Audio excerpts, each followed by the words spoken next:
À l'heure actuelle, je ne sais toujours pas pourquoi je me suis déplacé pour cette daube. Black Adam est le nouveau film DC Comics avec pour la première fois dans le rôle d'un super-héros le comédien Dwayne Johnson. Alors je vais être clair et efficace tout de suite, Black Adam est un film que j'ai profondément détesté. Bien sûr je vais argumenter tout ça le long de cette vidéo, mais je préfère être clair et éviter les répétitions et au moins vous savez d'emblée sur quelle vidéo vous allez tomber, pas que je tombe sur des commentaires « Oui mais t'as rien compris au film ?» Les gars, s'il vous plaît, on évite ce genre de commentaires, vous savez sur quoi vous allez tomber, on continue. Avec un lien direct avec le super-héros Shazam qui lui aussi a été pourvu d'un film et qui sera même pourvu d'une suite très bientôt, Shazam est un film qui entre dans l'univers DC Comics, dans le DCEU, qui commence à devenir de plus en plus flou. Avec tous les changements qu'il y a chez la Warner, l'avenir du studio DC est assez compromis et on ne sait pas où c'est qu'ils mettent les pieds actuellement parce que, voilà, le studio Warner, qui est la maison mère de DC Comics, a des problèmes de direction en ce moment, je pense que je ne vous apprends rien, mais du coup c'est assez compliqué de savoir où va se diriger la franchise DC. Pendant un moment, on nous avait dit que DC ne produirait plus que des films indépendants comme The Batman et qui ne entreront dans aucun univers cinématographique, que donc le DCEU était mort. Mais apparemment, avec cette vision que nous apporte Black Adam, on est sur quelque chose de, a priori, pas très différent de ce qu'on avait d'habitude, puisque Black Adam s'intègre bien dans ce DCU, puisqu'il a un lien direct avec le film Shazam, mais aussi et surtout dans sa scène post-générique, avec d'autres éléments importants de cet univers étendu. D'ailleurs, Black Adam avait tenu la promesse de renforcer le studio et d'apporter quelque chose de nouveau, de faire une refonte totale de l'entreprise DC, et je ne parle pas que de l'univers, mais bien de toute l'entreprise DC Comics.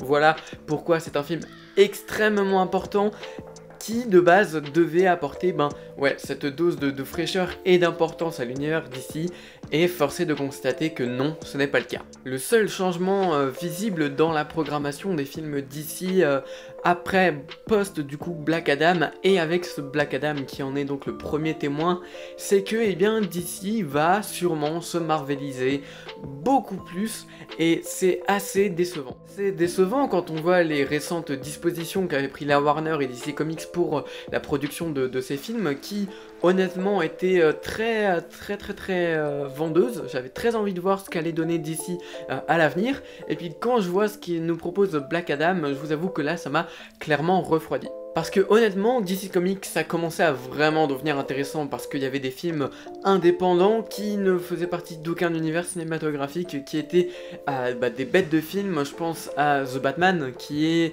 pour moi le meilleur film de 2022, je pense aussi à The Suicide Squad et à sa série spin-off Pacemaker qui étaient de gigantesques productions et qui sont à mes yeux juste exceptionnelles. C'est deux programmes que j'ai adorés et dont vous pouvez retrouver les critiques sur la chaîne. Donc voilà, ouais, c'est clairement ce que j'attendais de Black Adam, c'est qu'on aille plus loin dans cette direction de films indépendants qui apportent une grande responsabilité aussi à DC, puisque c'était des vraies œuvres de cinéma à part entière. Black Adam fait exactement ce que fait Marvel avec ses films, c'est il va tout pomper à Marvel. Et c'est hautement désagréable. C'est très désagréable, mais en même temps il le fait beaucoup moins bien, et c'est normal puisque vraiment l'intérêt de Black Adam, et ça se ressent mais tout le long du métrage, c'est de pomper le fric au public. J'ai vraiment l'impression que le film a été fait pour vendre des tickets, et puis pour produire des bandes annonces, c'est plus un élément de communication par rapport à l'univers d'ici et sur la Warner en général, qu'un élément qui va promouvoir ce qu'il est lui-même, à savoir un film. L'intention elle est claire, c'est de nous pomper de l'argent et de faire le maximum possible de recettes en dépensant le moins pour la production de l'œuvre. Parce que tous les aimants pour en faire un blockbuster à grande échelle et à petit budget sont réunis. On va d'abord prendre un acteur idolâtré qui va ramener beaucoup de monde en salle, qui donc va nous permettre de vendre beaucoup de tickets pour le film. On va remplir le film de beaucoup d'actions et d'effets numériques parce que c'est ce que kiffe le grand public, et que plus il y a d'effets visuels, plus ça va plaire au public et plus ils vendront de tickets.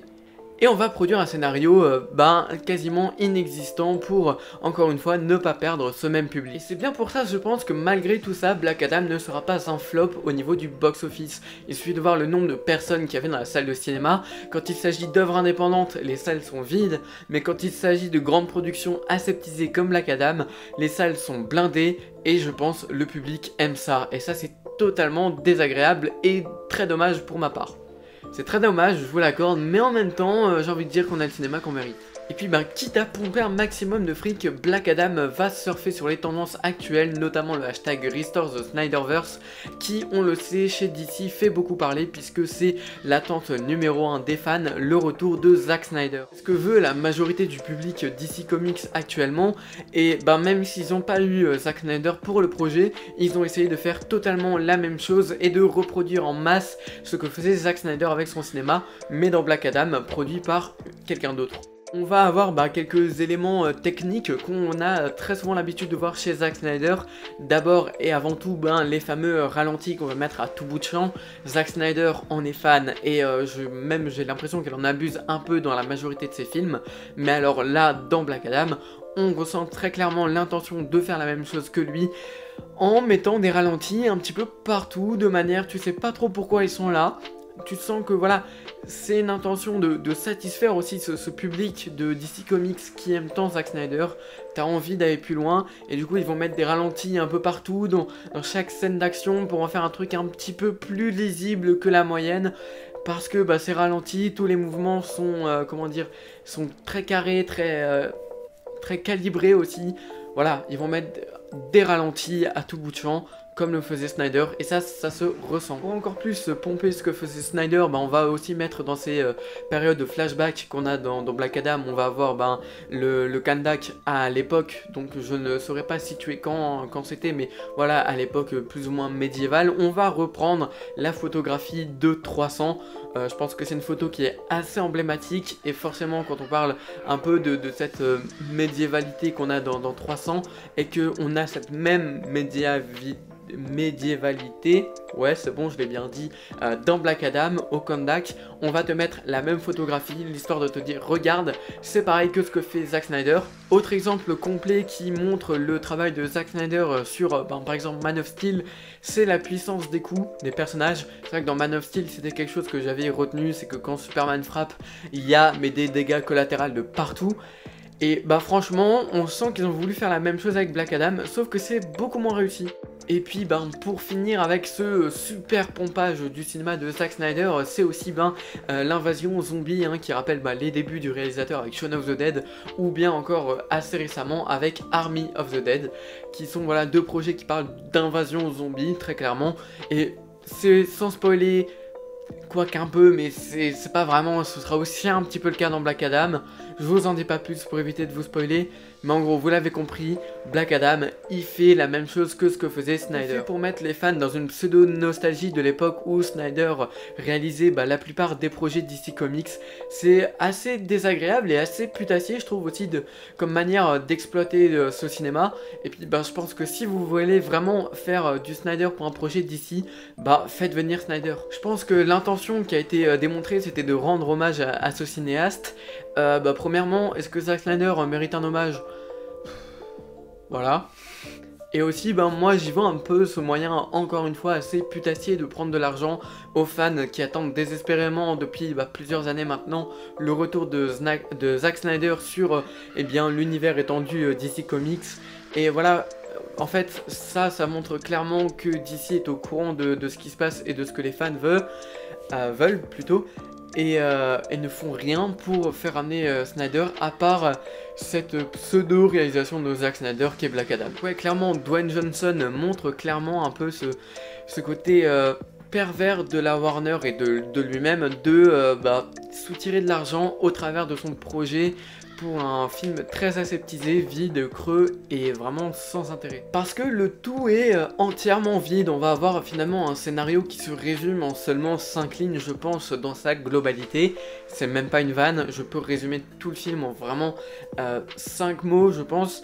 Et ouais, en fait on va avoir tout ce film qui va être comblé avec ce très pauvre scénario qui va être comblé par 2 heures de scènes d'action. C'est vrai que si vous voulez voir un film un peu d'action, un peu gros divertissement, bah Black Adam c'est fait pour ça, parce que clairement les scènes d'action s'enchaînent, je les trouve même interminables par moments. T'as juste envie que ça s'arrête, et non, il continue à te faire des scènes d'action pas terribles, pas ingénieuses, pas belles, et ça s'arrête jamais. Ces scènes d'action, elles sont elles-mêmes comblées par une bouillie numérique dégueulasse, d'effets visuels, vraiment, mais vraiment à la ramasse, tout est moche. Certains moments même de l'aliasing, et vous savez, si vous avez vu ma vidéo sur Sonic qui avait fait polémique à l'époque, Sonic 2, l'aliasing dans les films et les séries, c'est quelque chose de interdit. Autant dans les jeux vidéo, je peux l'entendre, mais sur un film, tu me parles pas d'aliasing, c'est pas possible, non, c'est dégueulasse. C'est un film qui ne sert à rien, qui n'apporte rien cinématographiquement, qui même en termes de satisfaction d'avoir vu un film de super-héros, en termes de divertissement, là non plus, je n'ai pas été comblé, et je le dis très sincèrement parce que, voilà, j'ai tendance à dégrader des films qui sont assez mal foutus, mais qui arrivent quand même à me procurer du divertissement. Là honnêtement c'était pas le cas, et à la rigueur la seule qualité que je peux donner au film, et encore c'est pas vraiment une qualité mais c'est quelque chose qui fait que je le déteste pas totalement, c'est que j'ai pas trouvé le temps long, malgré le fait que j'ai passé mon temps à me dire que ce que je regardais c'était mauvais. Voilà, j'ai pas trouvé d'énorme longueur dans Black Adam. Et là je suis désolé, mais je vais tenir un discours qu'aucun youtubeur ciné ne devrait tenir, mais je ne vous conseille vraiment pas d'aller voir Black Adam. Parce qu'en allant le voir, vous participez à l'élaboration d'une suite, à l'élaboration d'autres blockbusters aussi aseptisés et aussi nuls que celui-ci, qui vont devenir communs à Hollywood. Et c'est clairement pas le genre de projet à défendre. Vraiment, il y a des cinémas et des films indépendants qui galèrent à se faire reconnaître et qui sont très très bons, et qui se font littéralement bouffer par ce genre de super production très fade et très creuse. Et vraiment, c'est des films qui, pour moi, ne méritent pas d'être défendus. Et il y a d'autres films beaucoup plus sympas que Black Adam, ou que tous ces gros blockbusters qu'on a eu cette année, qui... Voilà. Enfin, genre vraiment, si vraiment vous voulez vous faire votre propre avis, c'est compréhensible et c'est ce qu'il faut faire. Attendez que le film ne soit plus en salle, et vraiment, je veux pas faire l'apologie du streaming illégal, parce que là aussi c'est quelque chose que je ne soutiens pas. Mais si vous pouvez attendre de voir le film gratuitement, sans dépenser un centime, ça aiderait grandement le cinéma français, et puis vous ferez votre propre avis. Et puis je parle du cinéma français, mais c'est pas que le cas, ce sera toutes les productions à l'avenir seront bien meilleures. Honnêtement, ne soutenez pas Black Adam. Bref, vous l'aurez compris, Black Adam, je n'ai vraiment pas apprécié, c'est loin d'être mon film favori. Je l'ai grandement détesté, et puis voilà. Donc moi je pense en avoir fini avec cette vidéo, avec cette critique. J'espère qu'elle vous aura plu. N'hésitez pas à vous me donner votre avis sur le film dans l'espace commentaire, c'est fait pour ça. À me dire aussi ce que vous avez pensé de la vidéo, à mettre un petit pouce bleu si elle vous a plu, et à vous abonner à la chaîne pour d'autres critiques. Sur ce, c'est la fin de cette vidéo. On se dit à la prochaine pour une nouvelle critique. C'était Hugo, ciao.